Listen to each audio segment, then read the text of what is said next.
it's fun right now, but when bodies start dropping, then it's not going to be so funny no more. Right. You know what I'm saying? Yep. You know, hey, brother, that's what I see, you know? Yeah, Apostle, we talked a lot about the lodge of the water buffaloes. You know, we went in there because that's how guys think what this is. And when I did the video, I meant to bring you up in there because it was your idea pretty much when it came to that particular video. And guys kind of think this is like a lodge, you know, of some type of club or something. Yeah, that's funny. Well, brother, you know, any brother that been around me, they know that's like something. I have said it at the camp. Right. I think I've said it a few times. You know, that's like, you know, it's like one of my little catchphrases that the Spirit had me come up with. You know, certain, you know, y'all be hearing that, you know, we with certain phrases we use, dildo head. Yeah. Well, you know, we call women dildo heads, which they are. Right. You know, I got that from the elder to Zion. That's something he would always say. So that was like a phrase that but it's true. You know, this is not the lodge of the water buffaloes or Raccoon Brotherhood Lodge, and I got that from, you know, as a child growing up. You know, if you ever watched some of you older brothers, I know you young dudes probably don't know what the hell I'm talking about. Yeah. If you ever watched The Honeymooners, I know it. You know, Columbus Rob would know that. The Honeymooners, Ralph Crandon and Ed Norton and all that. Yeah. And you know, they were supposed to be regular white guys. Yeah. You know, the Edomites or these white people or whatever, they had their little groups. They would have their little lodges. Yeah. And they called it a brotherhood. But it wasn't about nothing. They would just get together, play the pool, drink beer, smoke cigars, and shit. And then they would go and hang out in their little club, like a special fraternity or lodge, the brotherhood. And they called each other brothers. It was like a brotherhood, right? And then they wore funny looking hats and jackets. Yeah. And they even had a salute. So the Flintstones. Yeah. The Flintstones, pretty much the Flintstones is supposed to be a cartoon spin-off of the Honeymooners. Yeah. So they had on the Flintstones, they call it the Water Buffalo Lodge, or the Brotherhood of the Water Buffalo. So that's what a lot of guys think this is. They think this truth is just a fraternity. Yeah. They think this truth is just like a fraternity. It's just like a fraternity where, you know, we just a bunch of cool brothers, and brothers get together and, you know, okay, we go out on Saturday and we wear funny looking robes and we call the white man the devil and we curse out the black woman all day, right? And then after that, you know, when the camp is over, we go and get some chicken. We get together and eat chicken, which I got that from the brothers out in Dallas. Yeah. Eat chicken. Get together, eat chicken, get the drinks and hang out and talk shit. But which we do that. But that's not what this thing is about. Right. But that's why a lot of guys will get down with us because they think these brothers are cool. I like these guys. These are cool dudes. Yeah, you know, you hang out, eat chicken, you know, this, that, and the other.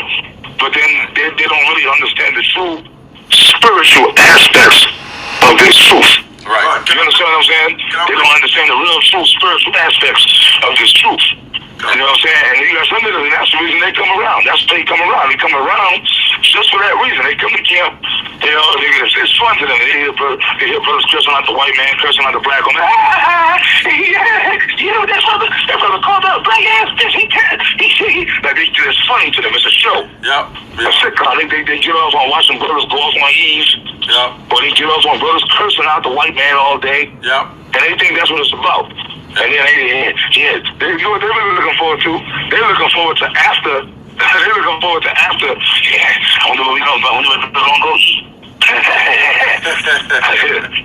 I wonder what we get back to the grill. I know you're going to throw that chicken on the grill. You know what I mean? Yeah. If I could bring this out, Apostle, 1 Thessalonians 4:11, it says, and that you study to be quiet and to do your own business and to work with your own hands. You're not a busybody. And that's another thing. Apostle Paul, I put that out there. Certain guys, all this commiserating with other camps. Like, in other words, you got one guy, he got every brother in CMS number. Yeah. And that's off, man. And that's how the gossip and all this bullshit starts. Yeah. Look, man, worry about your camp. Deal with your camp. You don't need to be, brothers don't need to be having, if you're from, let's say, New York, you don't need to be a brother that's in the New York camp. You don't need to be all this, okay, if you got, let's say, one brother's number somehow, so you got this brother number, you got that brother number, you got this brother number, that It's not to stir up everybody. The scriptures talk about that, man. The scriptures talk about that, man. Yep. You understand? Yep. So, yeah, man. And that's the problem, even with the brother here, Tyler's a warrior, because he was kind of getting into that spirit a little bit, and I had to tell him, hey, man, you ain't got to be talking to every brother. He doesn't doing it like that. But this other guy in the other camp, I'm finding out he's got everybody number, man. We got a problem. He's speed dialing brothers, man. That's why.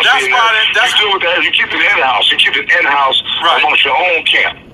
Right. Exactly. So it cuts down on confusion. It cuts down on a lot of this stuff. Right. Shalom, all praise to Yahweh Bashim Yahushua. I just want to play that clip to show how a lot of these guys, man, set up in these so-called high-ranking seats, man. These dudes are hypocrites. And pretty much, man, they dealing in a strong hand of witchcraft, bro. I know y'all probably tired of hearing it because y'all don't want to wake up to the fact of it.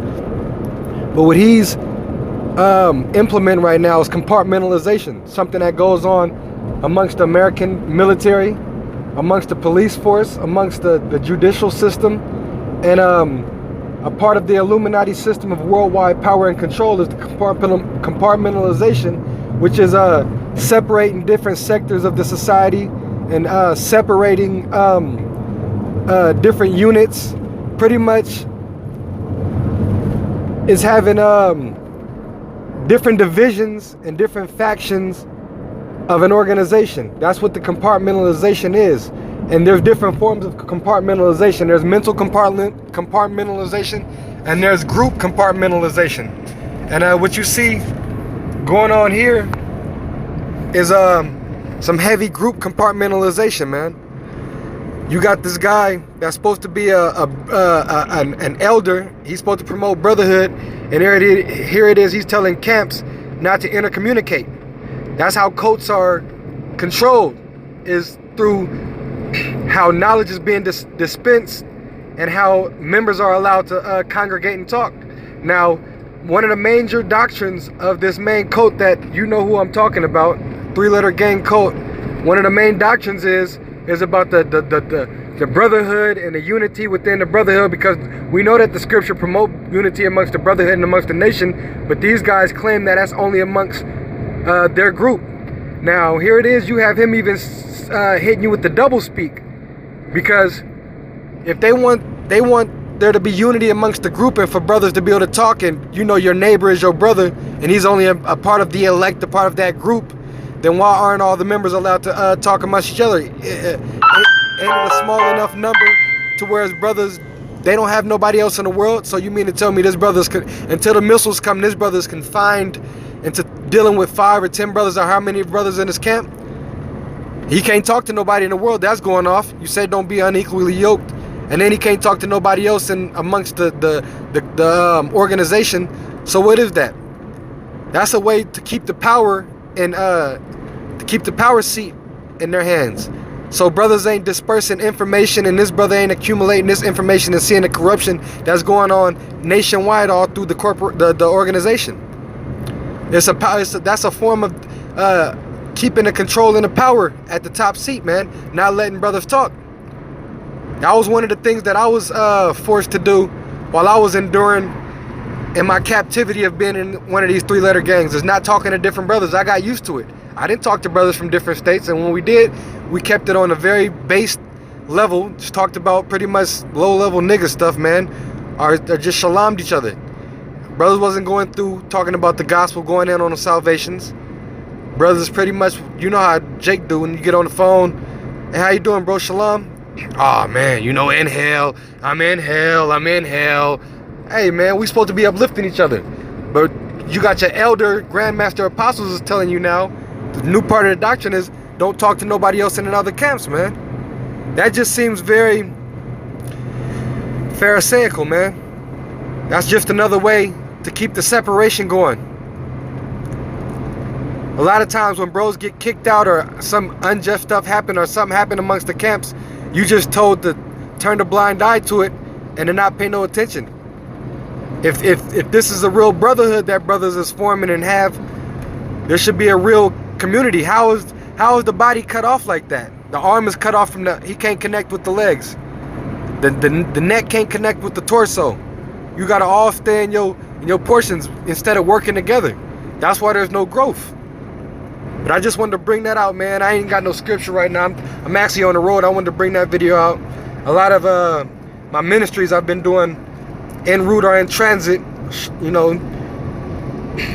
But pretty much that's it, man. Y'all brothers see it for yourselves. Y'all heard it straight from the horse's mouth, man. Straight from the wild horse's mouth. You ain't supposed to be talking to nobody else in your organization, man. Hey, with that, shalom.